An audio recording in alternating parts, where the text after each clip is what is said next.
Menjelang perayaan Hari Natal, PJ Wali Kota Palembang Ratu Dewa beserta Kapolrestabes Palembang, Kodim 0418 Palembang, Ketua DPRD Palembang dan dinas terkait lainnya meninjau sejumlah gereja, salah satunya seperti Gereja Paroki Hati Kudus Palembang.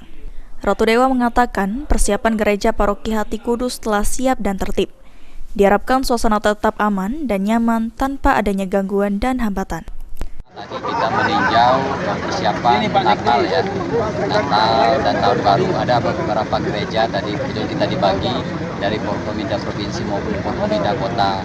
Tadi sudah kita tinjau dan alhamdulillah persiapannya sudah siap, sudah tertib, termasuk mulai misalnya jam 6 sore ini. Kita sudah bincang-bincang dengan romonya, insya Allah suasananya tetap aman, nyaman, beribadahnya juga kita tetap pastikan supaya mereka dalam melaksanakan bisanya nanti tanpa ada gangguan dan hambatan, semuanya berjalan tertib dan lancar. Sebenarnya kalau pos perhubungan ada 2, tetapi yang kita koordinasikan dengan pihak Polrestabes ada 17. Ya, semuanya terdiri dari ada dinas perhubungan, ada penanggulangan bencana dan penyelamatan, ada dinas kesehatan, dan juga ada Pulbibik. Pos gabungan untuk khusus Nataru itu Pak ya? Iya. Selain gereja, PJ Wali Kota Palembang Ratu Dewa juga meninjau posko pengamanan Nataru yang berada di dekat air mancur Masjid Agung Palembang.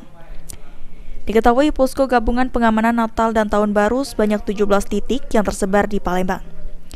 Terdapat Dinas Perhubungan, Dinas Kesehatan, Penanggulangan Bencana dan Penyelamatan, dan Pol PP. Hafid Zainul, PAL TV.